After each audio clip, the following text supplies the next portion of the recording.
Sari pre പ്ലീറ്റിങ് ചെയ്യുന്നതിനുള്ള അളവെടുക്കുന്നത് എങ്ങനെയാണെന്ന് നോക്കാം. ഇതുപോലെ ആദ്യം സാരി ചുറ്റിയിട്ട് ഏകദേശം മിഡിലിൽ വരുന്ന രീതിയിൽ ഒരു സേഫ്റ്റി പിൻ വെച്ചിട്ട് വീഡിയോയിൽ കാണിച്ച പോലെ ഒന്ന് സെക്യൂർ ചെയ്ത് കൊടുക്കാം കേട്ടോ.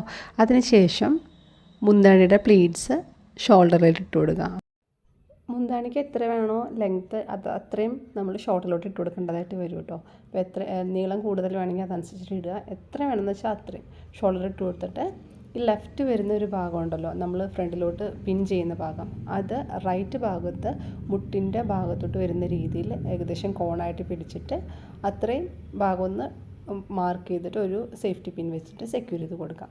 അപ്പോൾ നമ്മൾ ഈ സാരിയിൽ 2 സേഫ്റ്റി പിന്നാണ് ഉപയോഗിച്ചിട്ടിരിക്കുന്നത്. ഈ 2 സേഫ്റ്റി പിന്നിൻ്റെ ഉള്ളിലാണ് ഫ്രണ്ട് പ്ലീറ്റ്സ് നമ്മൾ എടുക്കാൻ പോകുന്നത്. എല്ലാവർക്കും ക്ലിയർ ആയെന്ന് വിചാരിക്കുന്നു കേട്ടോ. അപ്പോൾ ഇതുപോലെ പ്ലീറ്റ്സ് എടുക്കുകയാണ്. ഇതൊരു ഒഴുക്കൻ സാരി ആയതുകൊണ്ട് പെട്ടെന്ന് പ്ലീറ്റ്സ് എടുക്കാനായിട്ട് പറ്റുന്നുള്ളതാണ്. പിന്നെ ഞാനൊരു മീഡിയം സൈസ് പ്ലീറ്റ്സാണ് എടുത്തേക്കുന്നത്. പിന്നെ നിങ്ങൾക്ക് വേണമെങ്കിൽ സ്മോൾ സൈസ് വേണമെങ്കിൽ അങ്ങനെ എടുക്കാം, അല്ലെങ്കിൽ കുറച്ച് ലാർജ് പ്ലീറ്റ്സ് എടുക്കണമെങ്കിൽ എടുക്കാം. സാരിക്കും കുറച്ച് അത്യാവശ്യം നീളമുണ്ട് കേട്ടോ ഈ സാരിക്ക്, അതുകൊണ്ട് തന്നെ മീഡിയം സൈസ് എടുത്തിട്ടുണ്ട് ഞാൻ. ഇനി എടുത്തേക്കുന്ന ഭാഗം ഒരു സേഫ്റ്റി പിൻ വെച്ച് സെക്യൂർ ചെയ്തിട്ടുണ്ട്. ഈ ഒരു ഭാഗം വിട്ടേക്കുന്നുണ്ടോ, ഇതാണ് ഉടുക്കുന്ന ഭാഗം. അപ്പോൾ ഉടുക്കുന്ന ഭാഗവും ഫ്രണ്ടിലെ പ്ലീറ്റ്സും ക്ലിയർ ആയെന്ന് വിചാരിക്കണം. ഇനി മുന്താണിയുടെ പ്ലീറ്റ്സാണ് എടുക്കാൻ പോകുന്നത്. കഴിഞ്ഞൊരു ദിവസം ഞാൻ ഈ ഒരു വീഡിയോ ഒരു ഷോർട്സ് ആയിട്ട് തന്നെ നമ്മുടെ ചാനലിൽ ഇട്ടിട്ടുണ്ടായിരുന്നു കേട്ടോ, പ്ലീറ്റ്സ് എടുക്കുന്നത്. അപ്പോൾ ഈ ഒരു രീതിയിലാണ് ഞാൻ പ്ലീറ്റിങ് ചെയ്യുക. ഇതാകുമ്പോൾ അധികം സമയമൊന്നും എടുക്കില്ല, കാരണം തേക്കേണ്ട ആവശ്യമില്ലാത്തതുകൊണ്ട് തന്നെ അധികം സമയം എടുക്കില്ല. ആദ്യത്തെ ഒരു പ്ലീറ്റ് കുറച്ച് വലുതായിട്ട് എടുക്കുക, പിന്നത്തെ ഒരു പ്ലീറ്റ് ഏകദേശം 1/4 ഭാഗം സൈസിൽ, ബാക്കിയുള്ള എല്ലാ പ്ലീറ്റ്സും ഏകദേശം ആ ഒരു സൈസിൽ വരുന്ന രീതിയിൽ ഇതുപോലെ പിടിച്ച് വേഗം പ്ലീറ്റ്സ് എടുക്കാൻ പറ്റുന്നുള്ളതാണ്. ഈ ഒരു ട്രിക്ക് നിങ്ങൾ ഫോളോ ചെയ്യുകയാണെങ്കിൽ എളുപ്പമായിരിക്കും കേട്ടോ. വേഗം പ്ലീറ്റ്സ് എടുക്കാൻ പറ്റുന്നുള്ളതാണ് ഇതിൻ്റെ പ്രത്യേകത. അധികം സമയമൊന്നും എടുക്കില്ല. പക്ഷേ ഇത് ഇങ്ങനത്തെ ഒരു സാരി ആയതുകൊണ്ടാണ് കേട്ടോ, അതായത് ഒഴുക്കൻ സാരി ആയതുകൊണ്ടാണ് പെട്ടെന്ന് നമുക്കിങ്ങനെ പ്ലീറ്റ്സ് എടുക്കാൻ പറ്റുന്നത്. എല്ലാ സാരിയിലും ഇങ്ങനെ എടുക്കാൻ പറ്റില്ല.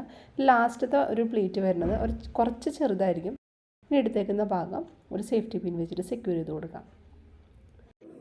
ശേഷം താഴോട്ടുള്ള പ്ലീറ്റ്സൊക്കെ ഒന്ന് അറേഞ്ച് ചെയ്തിട്ട് 1 by 1 ആയിട്ട് അറേഞ്ച് ചെയ്ത് നമ്മൾ എത്രയാണോ പ്ലീറ്റ്സ് എടുത്തേക്കുന്ന പ്ലീറ്റ്സ് മുഴുവനും ഭംഗിയായിട്ട് ഒതുക്കിയിട്ട് സേഫ്റ്റി പിൻസ് വെച്ചിട്ട് സെക്യൂർ ചെയ്ത് കൊടുക്കുക എന്നുള്ളതാണ്.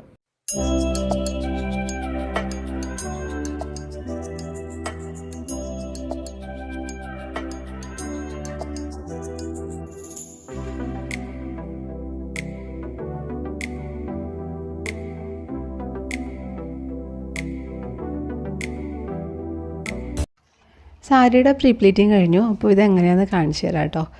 സാരിയുടെ ആദ്യം വരുന്നത് ഇത് ഉടുക്കുന്ന ഭാഗമാണ്. ആദ്യം നമ്മൾ ചുറ്റിയെടുക്കുന്ന ഭാഗം, അതിനുശേഷം ഫ്രണ്ടിലെ പ്ലീറ്റ്സ് നമ്മൾ എടുത്തത് വരും. പ്ലീറ്റ്സ് ഒന്ന് അറേഞ്ച് ചെയ്ത് കാണിച്ചു തരാം കേട്ടോ. അപ്പോൾ ഇതുപോലെ ഫ്രണ്ട് പ്ലീറ്റ്സ് വന്നിട്ടുണ്ട്. ഇനി മുന്താണിയുടെ പ്ലീറ്റ്സാണ്. മുന്താണിയുടെ പ്ലീറ്റ്സ് നമുക്ക് ലെഫ്റ്റ് ഷോൾഡർ ഇട്ടൊന്ന് നോക്കാം. ക്രിയേറ്റീവ്സിൻ്റെ ചാനൽ കയറിയെങ്കിൽ ഇഷ്ടംപോലെ സാരി ഡ്രിപ്പിങ്ങിൻ്റെ വീഡിയോസും കുറേ ടിപ്സൊക്കെ കാണാൻ പറ്റും. അപ്പോൾ കാണാത്തവരൊക്കെ ഉണ്ടെങ്കിൽ ചാനലൊന്ന് വിസിറ്റ് ചെയ്ത് കാണാം കേട്ടോ. സാരിയുടെ ഫ്രണ്ട് പ്ലീറ്റ്സും മുന്താണിയുടെ പ്ലീറ്റ്സും ഭംഗിയായിട്ട് എടുത്തു കഴിഞ്ഞു. അപ്പോൾ ഇങ്ങനെയാണ് വരിക.